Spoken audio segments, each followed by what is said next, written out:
We're counting the days until the year draws to a close, which means stress is beginning to pile up, whether it's from work or holiday shopping anxieties. And sometimes, the only way to fight stress is to run away to your safe space and unload.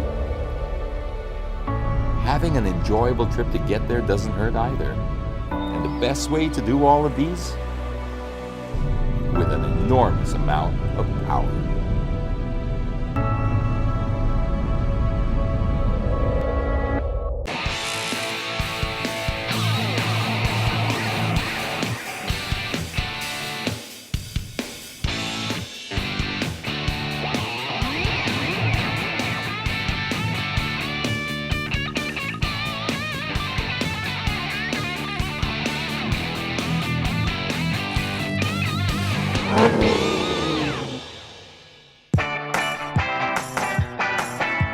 Hey there, and welcome to Drive. On this episode, we're heading out to where the mountains meet the sea. This is beautiful Nasugbu. We're getting there through equally beautiful roads. If you haven't been here, you got to check this out. Snakes through the mountains, framed by this beautiful coastline. And for that, we're gonna need something pretty special to take up there, and something with a lot of power. We've got the brand new, all new Ford Everest. What's all new about it? Well, it's got a brand new engine for a start, and a 10-speed gearbox. That'll get you through any challenge on any mountain road. So, hop along for the ride, and let's go and drive.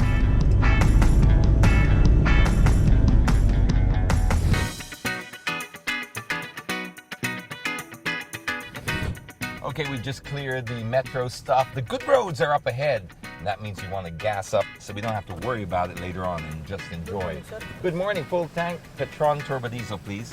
Now you're going to want to put the good stuff in this car because this uses the all-new bi-turbo engine. This is the same one that debuted in the Ford Raptor, has been critically acclaimed because out of this small engine comes this huge power, 213 horsepower, making it officially the best in its class. 500 Newton meters of torque as well, delivered through the 10-speed gearbox. What I'm getting at is you need a good fuel for that, because the kind of quality of fuel you put in is the kind of power you get out. Remember when manufacturers quote their horsepower, that is the maximum horsepower or the peak power. That means all things have to sort of be perfect to get that, and that starts with your fuel. If you got bad fuel in there, you're going to have bad power output. This is why we always choose Petron Turbo Diesel, because it's blended with the C booster and combustion enhancer, which gets right in there and delivers the maximum power. It also has additives to keep your engine running clean. And of course, when the temperatures start to rise, it keeps everything nice and stable. So make sure you take care of your engine and put the right kind of fuel in it. This one here, it's getting nothing but the best. Petron Turbo Diesel. Thank you very much. And that's it. Time to hit the open road.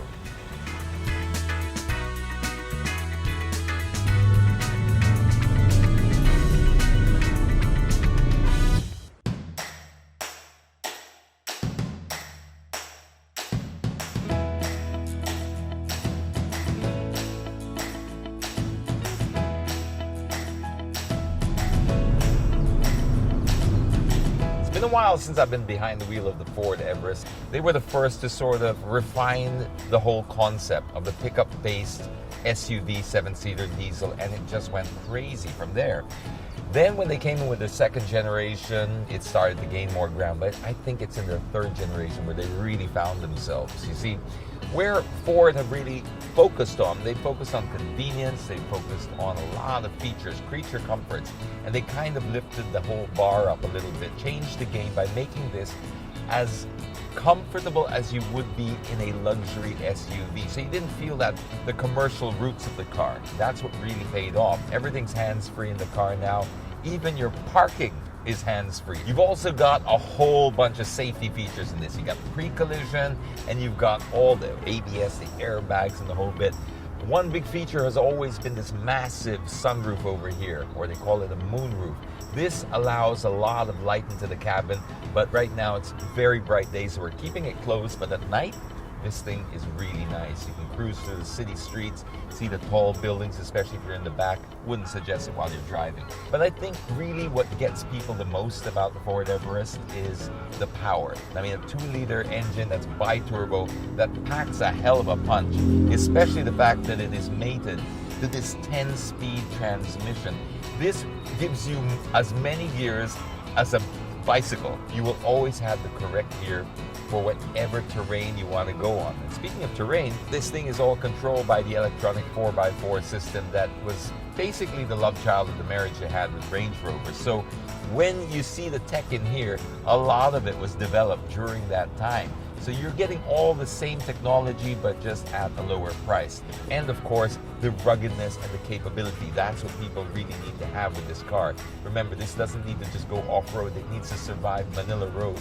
All of our broken roads, all of the floods that we go through, all of that is what made this some kind of a cult classic in the Asia-Pacific region, not just in the Philippines. And this car has been developed specifically for these markets, and that's why it does so well on our local roads.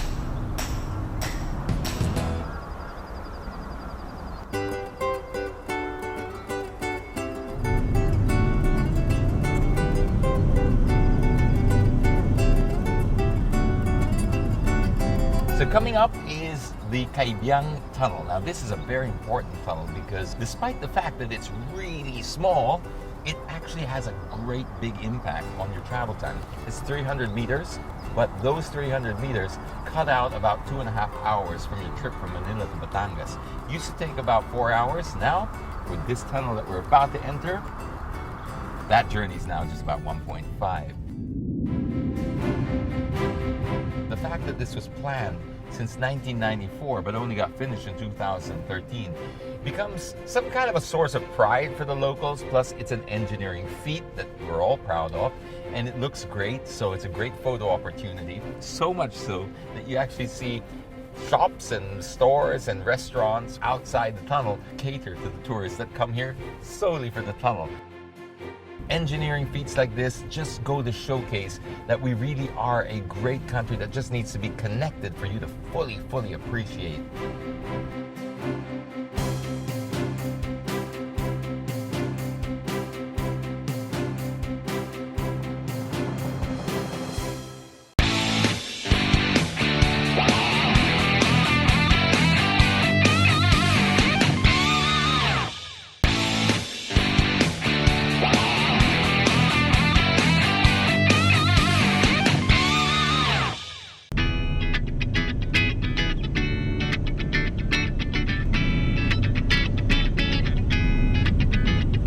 Another crucial road that goes through here is the Nasugbu Ternate Road. Now this is about 159 kilometers that goes from Cavite through Batangas, and it's basically divided into those two major provinces. But it also cuts out quite a bit, and it also makes it quite a pleasure to drive through. I mean, if you just see the scenery that's unfolding through our windscreen over here, this itself could be the actual destination or the attraction, just the drive. As they say, I know it's cliche, the journey can be more important than the destination, but when you see this road, you'll know exactly what they mean by that. It's just so green and it's just so lush.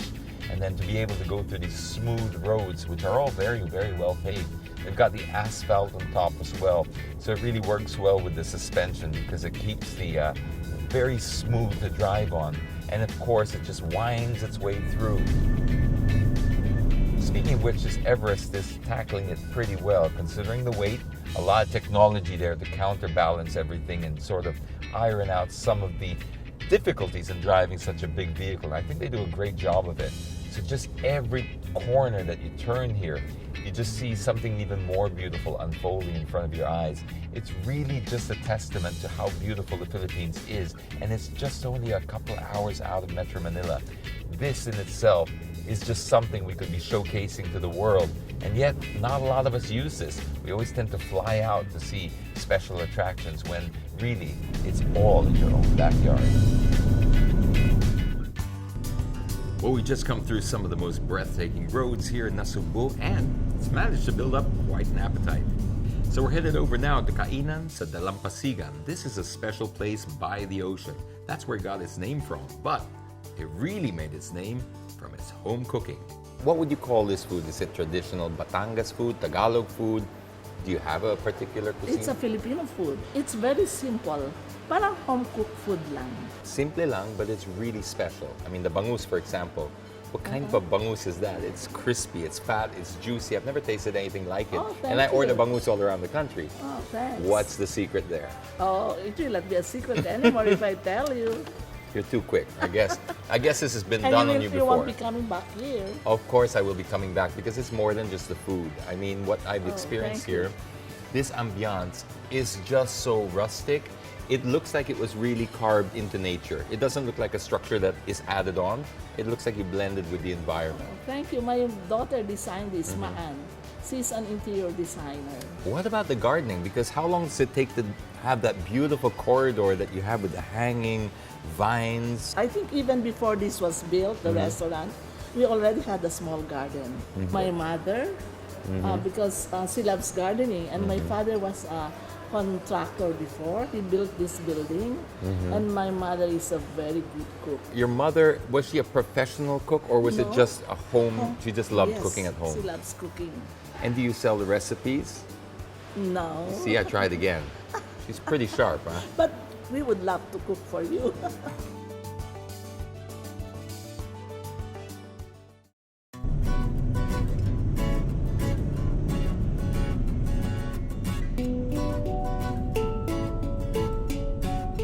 Here's a little pro tip for you guys. If you're headed down this way, Punta Fuego and the coves that surround it, try to build yourself a little extra time to take a few detours along the way. It is worth it just to learn a little bit about our history, like the Lumang Bayan Church ruins. It's a Spanish colonial era church, the oldest in Nasugbu, located in the town of Lumang Bayan. Lumang Bayan was originally liberated by Filipino rebels from Spanish rule. In October of 1896, the Spanish authorities were able to retake the town. They rounded up the citizens inside the church to be torched to death as punishment for supporting the rebellion, burning down the edifice. The Spaniards also burned Lumang Bayan as well. A covered chapel was erected inside the ruins, and devotees continued to pray at a wall where the church altar used to stand, supposedly the place where Nuestra Señora de Escalera appeared before the Spanish massacre.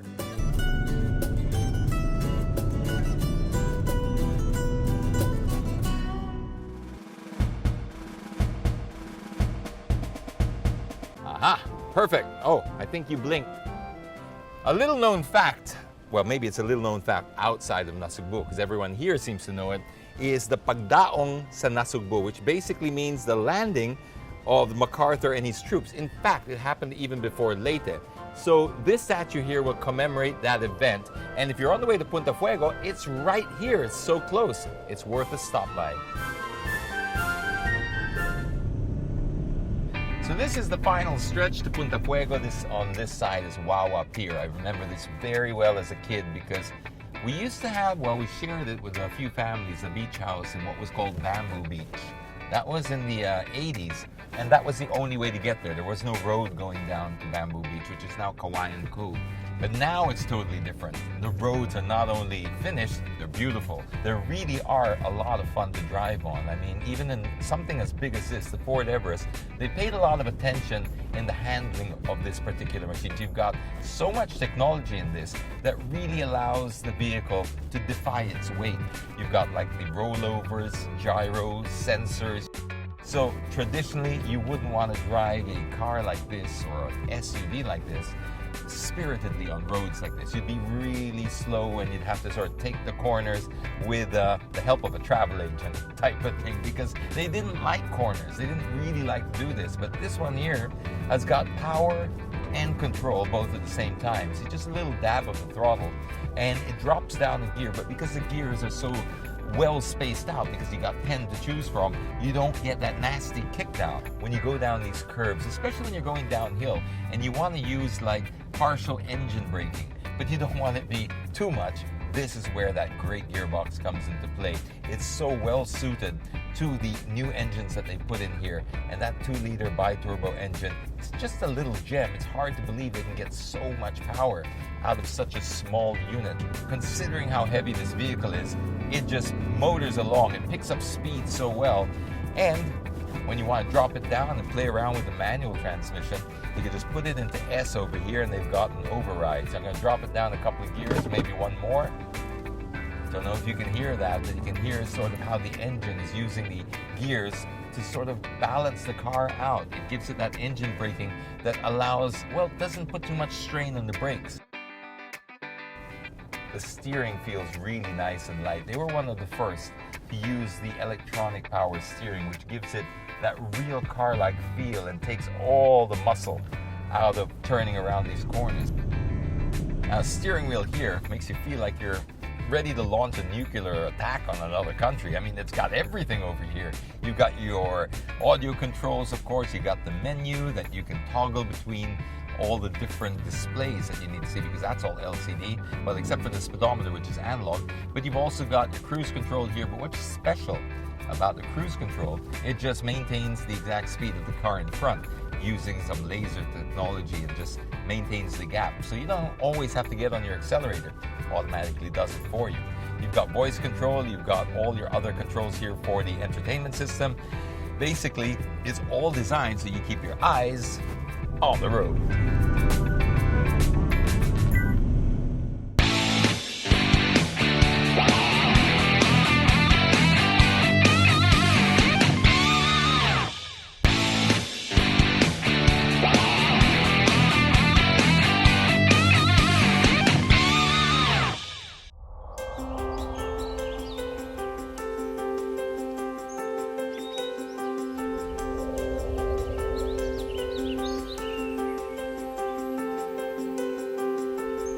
So we finally arrived. It was a pretty long drive, I'm not gonna lie, but a very enjoyable drive because the roads are really, really good.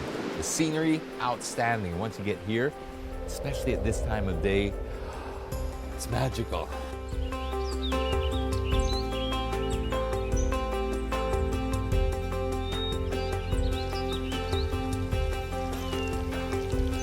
Punta Fuego has been around here since 1995, but they first opened their operations in the year 2000. It is a private development. It is really only for residents and members, but it is twice the size roughly of BGC. Imagine that, 88 hectares, this whole place on these beautiful coves. They've got this main clubhouse over here, which overlooks a double infinity pool over there. 4 main restaurants and food and beverage outlets here. They've also got a clubhouse in the marina and also by the beach as well. So it's really your secluded, very, very private living. It's almost in an entire city because it's that big, but it's all spread out. So this is the whole appeal of Punta Fuego. But I got a little tip for you. See, normally you'd have to be a member here, and only members can stay here, or ones that are completely endorsed by a member. But they have 50 rooms here that they do rent out as a hotel basis. If you do that online, you'll automatically be endorsed by the GM. So you can get to experience an exclusive slice of this lifestyle without being a member. Just try it out with the different hotel rooms. That's what we're gonna do right now, is go to the hotel rooms, the little villas. They overlook the ocean as well. There are different types of villas here that you can get, but it just makes it accessible for people who just want to spend maybe one weekend or so. But really, it's catered to and designed around the private subdivision or this exclusive living environment. It's really something that you have to come over here and see for yourself, because it's totally breathtaking, but not necessarily just in the visual way. It's just the whole surroundings. If you see the way the gardens are put together, it took about 5 years to create all this landscaping before they even opened their doors. And it really does make a difference. You really feel like you're one with nature. Then you've got the whole community going on, because all of the homeowners here are the residents. They don't even allow rentals for their properties. They got signs everywhere.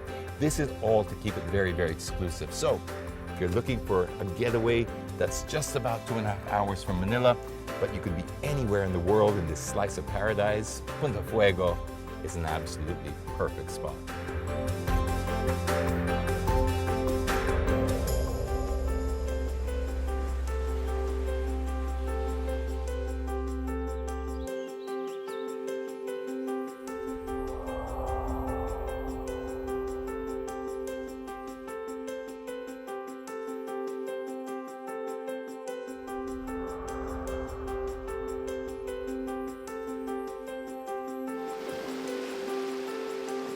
Well, the sun is set on this little journey to Punta Fuego. Good thing we arrived just in time, and it's already our time for some serious R&R. That's what we came here for. And the trip itself, well, totally worth it. If you're going to make this trip, won't lie to you, there are some little cities there that can get a little congested coming up. But once you sort of clear that Cavite portion and you head up on the Nasugbu road, everything's pretty much smooth sailing from there. You get to enjoy that beautiful landscape.